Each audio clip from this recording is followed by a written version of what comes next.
Hello दोस्तों, स्वागत है आपका एग्रीकल्चर एक्सपर्ट के इस ऑनलाइन प्लेटफॉर्म पर।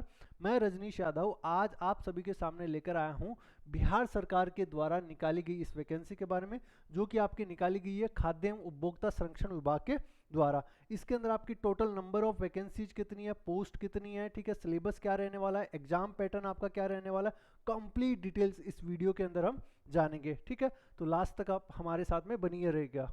ठीक है, विज्ञापन संख्या की अगर मैं बात करूं, ठीक है, तो ये आपका 24/8/2026 को विज्ञापन आपका आउट हुआ था। ठीक है, Bihar state food and civil supplies corporation limited के अधीन ये वैकेंसीज आपकी निकाली गई है, जिसके अंदर आपकी सहायक प्रबंधक की वैकेंसी आई है, सहायक लेखा पदाधिकारी की वैकेंसी आई है, लेखापाल की वैकेंसी है, गुणवत्ता नियंत्रक और निम्न वर्गीय लिपिक की आपकी वैकेंसीज है। इनके अंदर से एक वैकेंसी है जो एग्रीकल्चर वाले जो स्टूडेंट्स हैं उस वैकेंसी के अंदर एलिजिबल है। ठीक है, गुणवत्ता नियंत्रक की आपकी जो वैकेंसी है।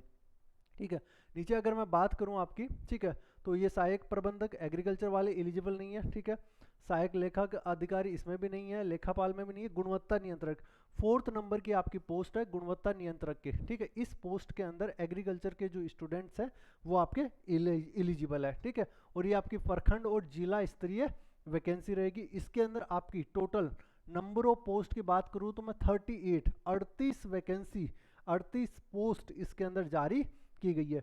इसका जो ग्रेड पे की अगर मैं बात करूं तो 2400 ग्रेड पे इसका। ठीक है, 2400 ग्रेड पे है और लेवल 4th रहेगा इसके अंदर। ठीक है, लेवल आपका 4th रहेगा। तो आप मान के चलो कि 35-40 हज़ार रुपये के आसपास इसके अंदर सैलरी रहेगी। 35-40 हज़ार रुपये के फोर्थ ग्रेड पे के हिसाब से 35 या 40 के आसपास, ऐसे आसपास ही आपका सैलरी रहने वाला है। ठीक है, और अगर मैं बात करूं कि इसके अंदर कौन कौन से स्टूडेंट है वो फॉर्म अप्लाई कर सकते हैं या इसका फॉर्म भर सकते हैं, एलिजिबल कौन से हैं, तो क्वालिफिकेशन की अगर बात करें तो कोई भी मान्यता प्राप्त आईसीआर से हो सकता है, यूजीसी से हो सकता है, या फिर जो अदर डिग्रीज आईसीआर और यूजीसी में बोल रहा हूँ एग्रीकल्चर के स्टूडेंट के लिए, जो अदर डिग्रीज होती है एआईसीटी से अगर मान्यता प्राप्त है तो भी वो इसके अंदर एलिजिबल है। ठीक है, तो किसी से भी अगर आपने बीएससी करी हुई है, ठीक है, आईसीआर या यूजीसी मान्यता प्राप्त विश्वविद्यालय से बीएससी एग्रीकल्चर आपने कर रखा है, या आपने फूड साइंस टेक्नोलॉजी के अंदर ग्रेजुएशन कर रखा है, ठीक है, फूड साइंस से एंड टेक्नोलॉजी से और एग्रीकल्चर इंजीनियरिंग से, बायोटेक्नोलॉजी में बीटेक और बीई अगर आपने कर रखी है तो आप इस वैकेंसी के अंदर एलिजिबल हैं। ठीक है, सिर्फ इतनी सी आपको मान्यता चाहिए। ठीक है, तो ये इसके लिए हो गई। अब मैं कैटेगरी वाइज देख लेता हूँ कि कैटेगरी वाइज 38 पोस्ट है, वो कैटेगरी वाइज अगर देखें तो कितनी आपकी रहने वाली है। तो कैटेगरी वाइज देखें तो अनुसूचित जाति हो जाएगी, उसकी आपकी जो टोटल पोस्ट है गुणवत्ता नियंत्रक की कितनी हो जाएगी, 10 पोस्ट हो जाएगी। अनुसूचित जाति महिला की आपकी 1 पोस्ट हो जाएगी। ठीक है, फिर आपकी अनुसूचित जनजाति और अनुसूचित जनजाति महिला की कोई पोस्ट नहीं आई है। ठीक है, अत्यंत पिछड़ा वर्ग की बात करें तो टोटल 5 पोस्ट हो जाएगी। ठीक है, अत्यंत पिछड़ा के अंदर महिला की बात करें तो 2 पोस्ट हो जाएगी। पिछड़ा वर्ग की बात की जाएगी तो आपका 2 वर्ग हो जाएगा। ठीक है, पिछड़ा वर्ग महिला की बात की जाए तो 1 पोस्ट हो जाएगी। पिछड़े वर्ग की महिलाओं की बात की जाए, ठीक है, तो टोटल 3 पोस्ट है। अनारक्षित की अगर मैं बात करूं, ठीक है, तो इसके अंदर आपकी टोटल 7 पोस्ट हो जाएगी। ठीक है, 7 पोस्ट हो जाएगी। अनारक्षित महिलाओं की अगर यूआर के अंदर महिलाओं की बात करें तो 4 पोस्ट हो जाएगी। ईडब्ल्यूएस की अगर बात करें तो आपकी 2 पोस्ट हो जाएगी और महिलाओं के लिए आपकी 1 पोस्ट हो जाएगी। ठीक है, ये आपका गुणवत्ता नियंत्रक वाली पोस्ट के बारे में है। ठीक है, तो इस प्रकार से आप टोटल देखोगे, ठीक है, तो टोटल पोस्ट आपकी कितनी हो जाएगी, 38 पोस्ट आपकी हो जाएगी। ठीक है, और पीडब्ल्यूडी वालों की भी आपकी 1 पोस्ट है। ठीक है, इसी के अंदर। चलो आ जाओ, इसके बाद में अपन देख लेते हैं कि कौन कौन इस पोस्ट के अंदर आपका आवेदन कर सकता है। ठीक है, तो राष्ट्रीयता साफ साफ दे रखी है, कोई भी भारत का नागरिक है जो ये योग्यता रखता है वो आपका इसके अंदर एलिजिबल है। आयु सीमा की अगर अपन बात करें तो न्यूनतम आयु कितनी होनी चाहिए, 1/1/2026 को 1 जनवरी 2026 तक उसकी आयु कितनी हो जानी चाहिए, 21 वर्ष हो जानी चाहिए। अधिकतम आयु वही होगी जो समय समय पर राज्य सरकार द्वारा निर्धारित की जाएगी। ठीक है, तो लगभग आप मान के चलिए 40 साल तक रखी जाती है एज जनरली, जो हमारे राज्य के जो नियम कायदे होते हैं उनके अकॉर्डिंग 40 साल तक रखी जाती है। ठीक है, इससे ऊपर वाली एज वालों को बहुत कम, या फिर जो कैटेगरी वाइज है तो उनको एज रिलैक्सेशन दे दिया जाता है। ठीक है, आयु की अधिकतम सीमा देखो यहाँ पर दे भी रखी है। अनारक्षित वर्ग के लिए आपकी 37 वर्ष है, पिछड़ा वर्ग के लिए आपके 40 वर्ष है, अनारक्षित वर्ग के लिए आपके 40 है। ठीक है। अनुसूचित जाति और जनजाति के लिए आपकी 42 वर्ष है, ठीक है। तो ये आपकी उनकी भी छूट भी दे रखी है, 10 वर्ष आपके दिव्यांगों के लिए छूट है, ठीक है।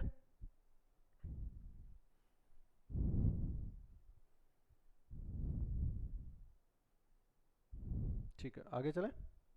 नेक्स्ट है आपका, ये आपके ऑनलाइन आवेदन पत्र भरने से संबंधित है, ठीक है। तो इसके ऊपर अपन बाद में चर्चा करते हैं, आगे आ जाओ, उसके बाद में अपना क्या काम की चीज़ है।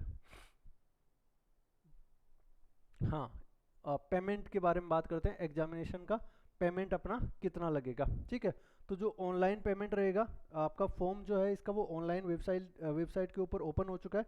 आज 25 तारीख है, 25 तारीख से इसके फॉर्म स्टार्ट हो चुके हैं, ठीक है।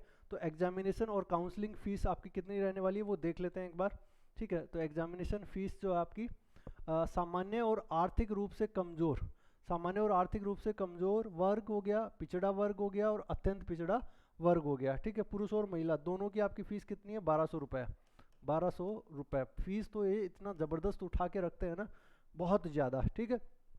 1200 रुपये आपका इसके लिए फ़ीस है, ठीक है। जितनी पोस्ट नहीं उससे ज़्यादा तो इन्होंने फ़ीस रख दी है। और दूसरा देखो, अनुसूचित जाति और जनजाति कोटि के पुरुष और महिला और दिव्यांग के लिए आपकी जो फीस रहेगी वो 600 रुपये रहेगी, ठीक है। तो ओबीसी, जनरल, ईडब्ल्यूएस इन सब के लिए 1200 है, और आपकी जो जनजाति वाले हैं, अनुसूचित जाति और जनजाति, इन दोनों के लिए आपकी कितनी रहेगी, 600 रुपये आपकी फ़ीस रहेगी, ठीक है। और देखो जो भी फीस आप जमा कराओ, ठीक है, तो जिस बैंक खाते में आप जमा करा रहे हो बड़ी सावधानी पूर्वक आप जमा करवाना। अगर बाय द वे इंटरनेट की वजह से या किसी दूसरे कारण की वजह से फेल्ड हो गया तो ये आपका रिफंड नहीं होगा, अगर फेल्ड हो गया, पैसा कट गया तो, ठीक है। तो इस चीज़ का आप विशेष तौर से ध्यान रखें, ठीक है। तो ये सारी चीज़ों की अब अपन इम्पोर्टेंट डेट्स की बात कर लेते हैं, ठीक है। तो रजिस्ट्रेशन और ऑनलाइन आवेदन भरने की या परीक्षा शुल्क भुगतान की जो प्रारंभिक तिथि है वो 25/8/2026 है, मतलब आज से आप फॉर्म भर सकते हो, आज से आप पेमेंट कटवा सकते हो। अगर लास्ट डेट की बात करें तो 24/9/2026, मतलब एक महीना आपके पास में पूरा, ठीक है। रजिस्टर्ड अभ्यर्थियों द्वारा आवेदन भरने और डेबिट क्रेडिट कार्ड का अंतिम तिथि आपकी दे दी है। अब पेमेंट आप 25 तारीख तक कटवा सकते हो, ठीक है। एडिट करने की अगर आपका कुछ संशोधन करना है, ठीक है, तो 26/9 से लेकर के जिस दिन पेमेंट आपका लास्ट डेट होगा उसके अगले दिन से लेकर के 28 तारीख तक 2-3 दिन का आपका टाइम रहेगा, ठीक है। और प्रवेश पत्र, ये सारी चीज़ें आपकी है वो जल्दी ही आपको सूचित कर दी जाएगी। तो ये सारी चीज़ें आपकी इसके अंदर रहने वाली है। अब अपन बात कर लेते हैं एग्जाम पैटर्न की, ठीक है। एग्जाम पैटर्न से पहले अपन बात कर लेते हैं, उसी के अंदर देख लेंगे किसका कितना क्वेश्चन आपका आने वाला है, ठीक है। तो ये आपका सिलेबस आ गया, ठीक है। क्वालिटी कंट्रोलर की जो पोस्ट है उसके लिए आपका सिलेबस है। 3 पोर्शन आपके इसके अंदर आने वाले हैं। जनरल स्टडीज वाला पोर्शन आएगा, ठीक है। जनरल स्टडीज वाला जो पोर्शन है यहाँ से आपका 50 नंबर का पोर्शन आएगा, ठीक है, 50 नंबर का, ठीक है। ये हो गया। तो इसके अंदर आपको जनरल स्टडीज के अंदर देखो क्या क्या चीज़ें देखने को मिलेगी, ठीक है। एक तो आपका जनरल स्टडीज रहेगा और एक आपका मेंटल एबिलिटी रहेगा जिसके अंदर आपका एनालॉग, न्यूमेरिक और ऑर्डरिंग टेस्ट होगा। और जनरल स्टडीज का जो सिलेबस है वो आपका पूरा कंप्लीट यहाँ पर दे रखा है, ठीक है। इसके बाद में फिर दूसरा है इंडियन लैंग्वेज। इंडियन लैंग्वेज के अंदर भी आपका 30 नंबर का पोर्शन आएगा, 30 का नहीं, इसके अंदर आएगा आपका 20 नंबर का पोर्शन, ठीक है। इंडियन लैंग्वेज जो हिंदी और इंग्लिश है इन दोनों का आपका 20 नंबर का पोर्शन आएगा। यहाँ से आपका 50 नंबर का पोर्शन आएगा, दोनों का मिलाकर आपका 70 नंबर का पोर्शन हो गया। फिर तीसरा है हमारा इंडियन एग्रीकल्चर, ठीक है। तो इंडियन एग्रीकल्चर का आपका आएगा 30 नंबर का पोर्शन आएगा, ठीक है। तो एग्रीकल्चर का जो सिलेबस है उसके अंदर अपन बात कर लेते हैं क्या क्या चीज़ें। एग्रीकल्चर, इसका इंपॉर्टेंट इकोनॉमी, ठीक है, एग्रो इकोलॉजिकल जोन्स, ठीक है, ये सारी चीज़ें, crop plants, cultural practices of this crops, ठीक है। ये आपका मतलब एग्रोनॉमी इसके अंदर पूरा है, ठीक है, एग्रोनॉमी है, सॉइल है, ठीक है। और ये कुछ आपके करंट इवेंट्स और इकोनॉमिक्स से रिलेटेड है, ठीक है, इकोनॉमिक्स और इकोनॉमिक्स से रिलेटेड है सारी चीज़ें, ठीक है। और कुछ आपके करंट ट्रेंड्स है, तो ये सारी चीज़ें आपको कवर करवा दी जाएगी, ठीक है। ये सारी चीज़ें इसके अंदर आपके रहने वाली है। तो ये आपका एग्रीकल्चर का पोर्शन हो गया 30 नंबर का, और 20 नंबर का आपका लैंग्वेज वाला हो गया, और 50 नंबर का आपका ये रहने वाला हो गया, ठीक है। अब अपन बात कर लेते हैं, देखो ये तो हमारा सिलेबस हो गया, पैटर्न, एग्जाम पैटर्न भी आपने सारी चीज़ें समझ ली। अब जो भी स्टूडेंट इस एग्जाम के लिए तैयारी करना चाहता है तो एग्रीकल्चर एक्सपर्ट जो है आपके लिए एक विशेष बैच लेकर आया है जिससे आप तैयारी कर सकते हो, ठीक है। उसके लिए आपको क्या करना है, गूगल के ऊपर जाना है और एग्रीकल्चर एक्सपर्ट आपको सिंपली लगाना है, ठीक है। तो एग्रीकल्चर एक्सपर्ट की जो पहली वेबसाइट आपको दिखेगी agricultureexpert.org, यहाँ पर जाओ, क्लिक करो, ठीक है। जैसे आप इसके ऊपर जाते हो, ठीक है, तो यहाँ पर आपको जाने के बाद में यहाँ पर आपको पेड कोर्सेज के अंदर जाना है। पेड कोर्सेज के अंदर आप जैसे ही जाते हो, ठीक है, तो आपको ये देखिए, ठीक है, BSFC 2026 क्वालिटी कंट्रोलर का आपको एक बैच देखने को मिल जाएगा, ठीक है। क्वालिटी कंट्रोलर का आपका बैच है, कंप्लीट आपका सिलेबस रहेगा किसका, एग्रीकल्चर बैच है सिर्फ और सिर्फ, ठीक है। एग्रीकल्चर का जो पोर्शन है वो आपका पूरा कंप्लीट यहाँ पर करवाया जाएगा, वो भी नाम मात्र की फीस के अंदर 599 रुपए के अंदर, ठीक है। पूरा बैच आपका रहने वाला है, इसके अंदर आपका सिर्फ और सिर्फ एग्रीकल्चर का पोर्शन ही कवर करवाया जाएगा, प्लस एग्रीकल्चर के पोर्शन के साथ साथ में और आपको क्या मिलेगा, इसके अंदर आपको फ्री मॉक टेस्ट मिलेगा, ठीक है। प्रीवियस ईयर के क्वेश्चंस का एनालिसिस किया जाएगा, वो मिलेगा। इसके अंदर आपको वीडियो लेक्चर मिलेगा, लाइव क्लासेस रहेंगी, रिकॉर्डेड क्लासेस रहेंगी। जब तक आपका एग्जाम नहीं हो जाता तब तक इस कोर्स की वैलिडिटी रहने वाली। वैसे हमने इसकी वैलिडिटी जो है वो 12 मंथ रखी है, ठीक है। इसकी जो वैलिडिटी होगी वो 12 मंथ होगी, लेकिन अगर आपका एग्जाम 12 महीने में नहीं होता है, ज़्यादा टाइम लेता है, तो आपकी तब तक इसकी वैलिडिटी रहने वाली है, ठीक है। तो जो भी कैंडिडेट एक प्रॉपर वे के अंदर एग्रीकल्चर के पोर्शन को तैयार करना चाहते हैं, ठीक है, और जो दूसरा पोर्शन है वो भी आप साइड कहीं से तैयार कर सकते हो बुक्स वगैरह से, ठीक है। तो जो मेन एग्रीकल्चर के पोर्शन को अच्छे से आप प्रिपेयर करना चाहते हैं, ठीक है, तो क्वालिटी कंटेंट आप मिलेगा, ये हम अश्योरेंस देते हैं आपको। बेस्ट एग्रीकल्चर का कंटेंट देंगे आपको पढ़ने के लिए यहाँ पर, ठीक है। तो सारी चीज़ें आपको वेल मिलेगी ऑर्गेनाइज्ड फॉर्म में और एकदम टाइमली आपको सारी चीज़ें मिल जाएगी, ठीक है।